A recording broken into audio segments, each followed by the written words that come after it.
Okay, hi, Paul Slatkis, Good News Planet. I'm here with Steve Ewell. Hi, Steve. How are you? I'm doing well, Paul. It's always great to reconnect with you and have a chance to talk about all the great things we've got planned here at CES. All righty. Well, and your official title over there at CES is what? So I'm the executive director of the Consumer Technology Association Foundation. So we're the charitable arm of CTA, the organization that runs CES. And we are essentially a charitable foundation that launched 10 years ago. Hard to believe we just celebrate our 10th anniversary. But we look at ways to use technology to help older adults and people with disabilities. So we've been doing that through a variety of different programs over the years. And one of the main places we do a lot of that work is here at CES. Okay. Now, are you still having, I've been there every year for many, many years. This year, I didn't go for the traveling around because in my situation, I'm too old. I feel the COVID concern of traveling. And I imagine, is the attendance still high, even with some of the concerns that are happening out there? Yeah, attendance seems to be good. We're expecting to be right around 100,000 attendees from people from all over the world. Usually about a third of the attendance is international attendance, and we're up over 3,000 exhibitors on the show floor. So, and that's everything from brand new startups to the big global brands and everything in between. So no, we're seeing a lot of excitement here this year. But we also do have the digital portion of the show, which enables people who cannot be here, whether it is for health concerns or just for one reason or other they can't travel. It's a great opportunity to still have a chance to participate in at least some of the activity that we have going on throughout the week. Will you have your area there where you interviewed people about the good things that they were doing? Will you still have that this year? Yep. So we have what we call the CTA Center stage. And during that, there's a variety of different organizations that use that stage. CTA's Diversity and Inclusion organization does a number of interviews, but we also do that with the foundation. So we'll be doing a couple interviews. We have a new partnership with the BBC that we're looking at the types of technology that impacts longevity. So we'll be having a conversation on the stage there about that partnership, and there will be a series highlighting some of the technology in that space that comes live a little bit later this spring. But it's a great chance to give a little kind of highlight of what's going on there, as well as talking to some of the companies and others that are involved with the work that we're doing. Well, what are some of the companies that I guess you guys support? And what are some of the things that they are doing for, I guess, the senior market and or disabled? So there's a range. So as far as the way that we support as a charitable foundation, we're the funding that we have, we put towards nonprofit organizations. So rather than fund the corporate organizations, it's more they fund us and then we turn around and we're able to fund the nonprofit organizations. But we have a whole host. There's actually 28 different organizations that we funded in the last year. Everything from organizations working with the blind and low vision community, with hearing loss. There's been a lot of interesting work going on in the hearing loss space recently, especially now that over-the-counter hearing aids are an actual product category. Looking at mobility, we've been doing some work with organizations like United Spinal Association to help people with spinal cord injuries, and then a whole host of different organizations that are working in the aging side of our mission, as far as implementing ways to access information, ways to learn about the different types of technologies that are there, be able to install different types of smart home and other technologies that can help people live independently at home as long as possible, and other programs along those lines. So it's all about creating awareness, creating connection. And then, we do work with the for-profit side of the world. We're able to get support for some of the work that we're doing.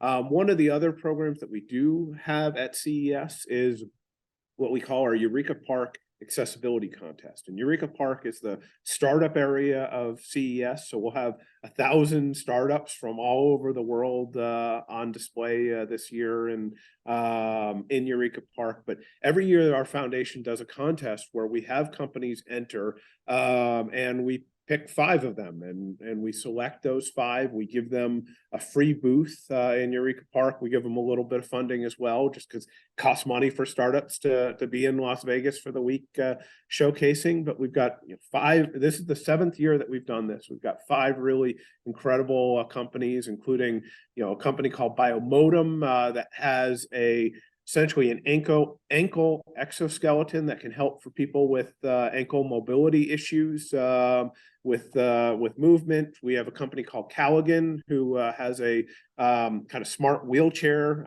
pad to help prevent pressure sores and other issues along those lines. We have a company called Strap Technologies that's helping blind and low vision people with navigation and understanding kind of what's in front of them to augment the white cane and other solutions. And then we have 2 companies that are working in the captioning space, one of which is called Satellite Displays, which their captioning, it looks like it's on a name badge essentially, but it provides captioning. So if you're a doctor or someone else who is talking, someone can also read in addition to hearing what you're trying to say. And then Xander is a company that's putting captioning into smart glasses. So, as you're having a conversation, you can kind of hear what other people are saying or see what other people are saying kind of in front of your eyes while having those conversations. So, it's a great opportunity to highlight some of the up and coming technologies. And, we always look forward to celebrating all of them in addition to the many other companies that we work with. Well, this is very important work that you're doing. I think I'm a couple of days older than you.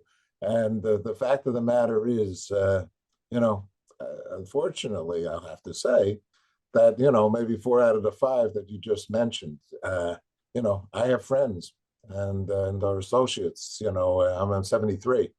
Unfortunately, this stuff happens. I got a bad ankle. I got this and that, so my sister, just what my sister does, she has a pad next to her bed and she writes down Joan has X, Y, this, and this. Then she has another page for Susan. Susan has X, X, X. So when Susan or Joan calls her, say, how is your X, X, X? This is part of life. And as sad or as glad as it is, because we're glad if we still can be speaking with somebody, right? But to make the time as you get older more rewarding and healthier, and to make changes. I mean, the kinds of things you're talking about, just picture yourself not being able to, not be able to see or not be able to walk or sitting in a wheelchair. And now to come up with these new technologies, that's a gift. That's a gift, Steve. You're in a business of gifts. You're a miracle business. And that's how I look at this is an opportunity for us to look at the types of technologies that can really make an impact on, it's growing populations. We look at the demographics and, we're getting older as a society, both here in the US, but also in many countries around the world. And as we age, as we're likely to experience a disability, and it may be a temporary disability. It may be we fall at any age and have a broken leg for a few weeks, and looking at the technology that can help there, that also can help as we get older and may have reduced mobility, and we're all likely to experience some level of vision loss, hearing loss, and other challenges along those lines. So I really look at this as something that, absolutely, I want to create the greatest innovations. I want to help promote them and get them out there. But ultimately, this is something that's going to serve all of us, because it's going to enable us to live independently and create that power of independence is just so important. So I believe technology is a tool. Technology doesn't replace the people in the system. So, it's not saying this is a cure-all that can fix everything, but it's a tool that can really help a lot of people in a lot of different ways. So yeah, I'm excited to see this. And we've got over 100 different companies that we're tracking here at CES that, we think based on our research have some really interesting, technologies that could apply to either the aging or disability community. There's probably more than that we just haven't found yet. So I'm looking forward to getting on the show floor and finding all those others as well. And that's some of the fun of this is, some of the companies, but then you stumble across a company that, you'd never heard of before. And oh my gosh, if they, had this technology, or if they just made a tweak or two to this technology, the difference that it could make. And that's some of the importance of bringing people together and having these types of conversations at CES. When I started in the business 1972, some years ago, at CBS television, I had a neighbor before he moved from where we were living into a bigger house. He became one of the presidents of one of the divisions, the technology division of CBS Corporation. And what his responsibility was to, in essence, utilize technology for the betterment of society. And one of the things he told me when it was talking about surgery and about how we one day will have, one day, this was like 72, we will have telemedicine. So in other words, you'll be able to see the heart transplant all over the world, and at the same time, and doctors from India and China, from Canada, wherever, will be able to see what we're doing here, and hopefully maybe even tell us while we're doing it, we did it this way and that way. I mean, it does have technology, that option and opportunity, let's say, for you peace. We're into the peace movement for people, and we're only, we're one group of people living on. I promote our Mother Earth photo here from the moon, and so, right. I mean, what you have in that CES room really is an opportunity for lots of people to live a more peaceful, harmonious life. Absolutely. Well, and this year it's interesting at CES for the first time we have a kind of official theme for the show, and that's human security for all. And we've partnered with the World Academy of Art and Sciences, the United Nations Trust Fund for Human Security. And what we're looking at is they've laid out 7 different categories, and we really believe that the technology that's on display at CES can apply to many, if not all, of these technology or security categories. And that's food security, access to healthcare, economic security, environmental protection, personal safety and mobility, community security, and political freedom. And we really see an opportunity for technology to play a role, which is why this is the first time as a show we've had a specific theme and partnership around an issue like that. And I know it's so critical to the work that you're doing. I just find it really, I'm so optimistic about the opportunities that are coming out of these types of partnerships and these types of conversations. Great. Okay, Steve. Well, what's the peace for you in overall? What makes you peaceful?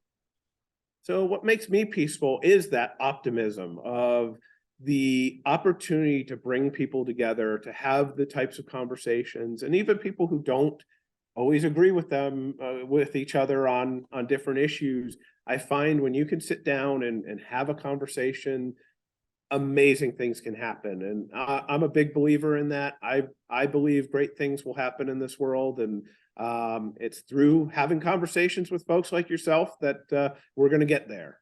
All right, Steve. Congratulations. You have a website, or how can people, even at this moment, digitally get involved? Yeah, absolutely. So our website is ctafoundation.tech. It's .tech.